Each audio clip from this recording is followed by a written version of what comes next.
알코한 말씀, 행복한 하루, 말씀 묵상 시작하도록 하겠습니다. 오늘 우리가 함께 묵상할 말씀은 신약성경 마태복음 13장 31절에서 43절 말씀입니다.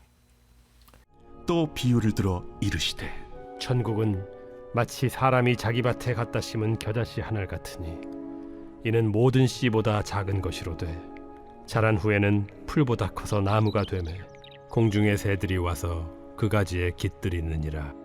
천국은 마치 여자가 가루 서말 속에 갖다 넣어 전부 부풀게 한 누룩과 같으니라. 예수께서 이 모든 것을 무리에게 비유로 말씀하시고 비유가 아니면 아무것도 말씀하지 아니하셨으니 이는 선지자를 통하여 말씀하신 바 내가 입을 열어 비유로 말하고 창세부터 감추인 것들을 드러내리라 함을 이루려 하심이라. 이에 예수께서 무리를 떠나사 집에 들어가시니 제자들이 나와 이르되 밭의 가라지의 비유를 우리에게 설명하여 주소서. 좋은 씨를 뿌리는 이는 인자요 밭은 세상이요 좋은 씨는 천국의 아들들이요 가라지는 악한 자의 아들들이요 가라지를 뿌린 원수는 마귀요 추수 때는 세상 끝이요 추수꾼은 천사들이니 그런즉 가라지를 거두어 불에 사르는 것 같이 세상 끝에도 그러하리라. 인자가 그 천사들을 보내리니 그들이 그 나라에서 모든 넘어지게 하는 것과 또 불법을 행하는 자들을 거두어내어 풀무불에 던져 넣으리니 거기서 울며 이를 갈게 되리라. 그때 의인들은 자기 아버지 나라에서 해와 같이 빛나리라. 귀 있는 자는 들으라. 예수님은 마태복음 13장에서 계속해서 하나님 나라의 복음을 가르쳐주고 계십니다.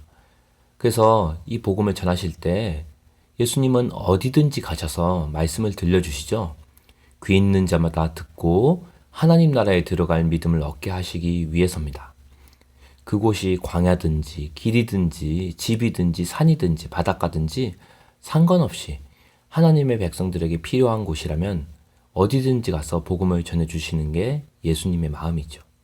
특별히 오늘 읽은 마태복음 13장에서는 그 하나님 나라의 복음이라고 하지 않고 천국 복음이라고 하죠. 유대인들에게는 직접 하나님이라는 하나님의 이름을 쓰면 신성모독이라는 죄를 범할 수 있기 때문에 하나님 대신에 하늘이라는 단어를 씀으로써 천국 복음의 의미를 전할 수 있기 때문이었습니다. 근데 예수님이 천국 복음, 즉 이 하나님 나라의 복음을 전할 때 비유를 많이 사용한 이유는 무엇 때문일까요? 그것은 간단합니다. 천국에 대해서 알기 쉽게 설명하려고 비유를 쓰는 거죠. 예를 들어 우리가 비유에 대해서 오해하는 것들이 몇 가지 있죠. 신천지 같은 이단들이 비유를 많이 쓰는데 그들이 비유를 쓰는 거는 감추고 어렵게 하려고 비유를 쓴다고 합니다. 근데 사실은 정반대입니다. 오늘 우리가 읽은 마태복음 13장은 천국 비유로서 천국에 대한 이야기들 있지 않습니까? 복음, 또 하나님 나라 이런 확장에 대한 이야기를 비유로 알기 쉽게 설명하기 위해서 비유를 쓴 거예요. 신천지나 안상홍 증인이나 어떤 이단들이 그들의 교주들을 신격화하고 그들의 교리를 정말 어렵게 감추는 것과 아무 상관이 없다는 거죠. 그래서 비유는 메시지를 전하고자 하는 내용을 알기 쉽게 설명하기 위해 사용하는 거기 때문입니다. 예를 들어서 우리가 시적인 표현들 또 비유적인 표현들이 있죠. 내 마음은 호수요 이렇게 그런 표현이 있다고 말한다면은 내 마음이 호수처럼 넓고 깊고 잔잔하다는 의미를 호수라는 비유를 사용함으로써 내 마음을 더 쉽게 설명하는 거죠. 그래서 비유라고 해서 모든 단어를 이렇게 어렵게 막 숨겨진 수수께끼 풀듯이 하는 게 아니고요. 또 1:1 대응으로 무슨 알레고리식으로 어렵고 숨겨진 의미를 막 찾아내려고 하는 거는 이단들이 자주 사용하는 틀린 해석입니다. 마치 자기들의 해석을 통해서 숨겨둔 것을 알려줌으로써 정말로 뭔가 대단한 걸 알려주는 것처럼 보이는데 사실은 그게 아니라는 거죠. 비유라는 말 자체가 헬라어로 파라볼레입니다. 옆에 놓는다는 뜻이에요. 파라볼레는 옆에 놓는다. 여기서 영어로 이제 패러블이라는 단어도 왔는데요. 즉 그 하나님 원래 의미 옆에 그 비유를 나란히 놓음으로 파라볼레 함으로써 의미를 더 풍성하게 쉽게 깨닫게 된다는 거예요. 즉 비유는 어떤 신천지 같은 이단들 주장처럼 감추기 위해서가 아니라 오히려 의미를 더 쉽게 설명하기 위해서 사용하는 겁니다. 이단들이 말하듯 영적인 의미를 감추기 위해 예수님이 비유를 사용한 게 아니라는 거죠. 실제로 비유는 오늘 말씀 보시면 알겠지만 따로 풀 것도 없습니다. 본문 안에 이미 설명이 다 되어 있어요. 예, 무슨 감추어진 것도 없습니다. 다 설명이 되어 있습니다. 오늘도 예수님은 13장 저희들 읽은 본문 있지 않습니까? 거기서 겨자씨 비유를 하면서 이미 뜻을 다 풀어주고 계시다는 거죠.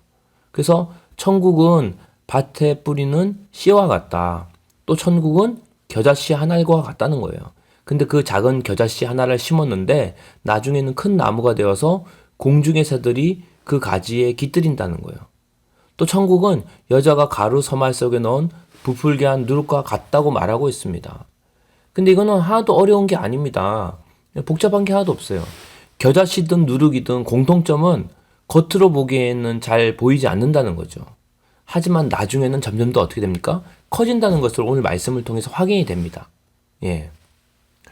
자, 그래서 하나님 나라도 겨자씨처럼 또 이렇게 누룩처럼 처음엔 작아 보이지만 나중에 마지막 때는 하나님이 온 세상을 다스린다는 거죠. 하나님 나라가 정말 온 땅 가운데 임한다는 것을 이 비유를 통해서 더 쉽게 알기 쉽게 설명한다는 거죠.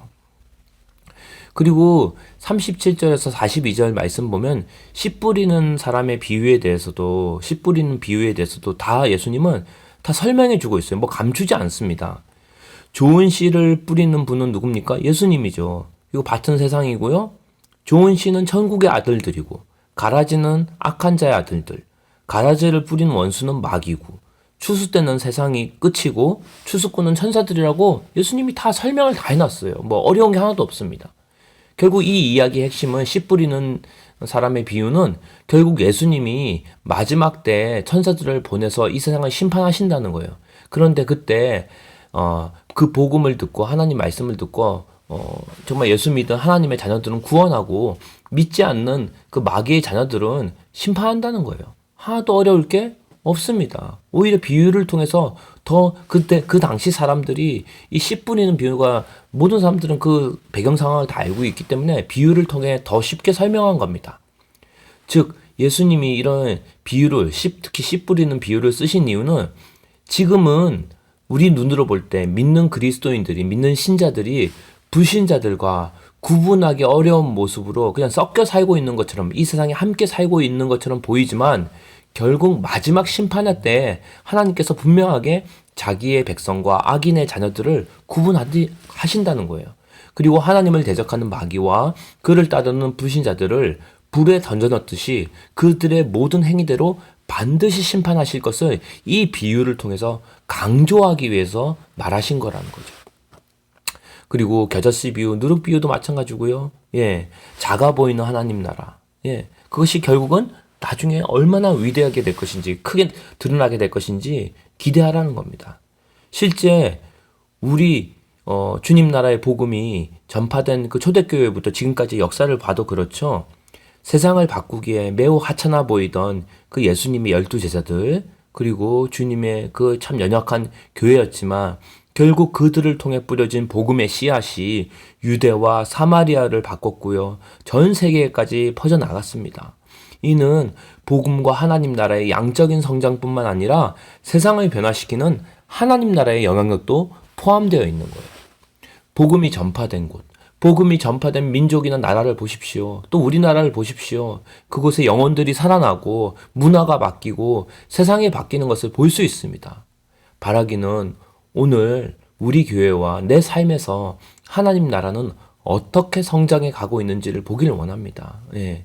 비록 나는 작고 약하지만 내 안에 계신 예수 그리스도, 그 주님의 복음은 세상에서 가장 강한 능력이라는 거예요.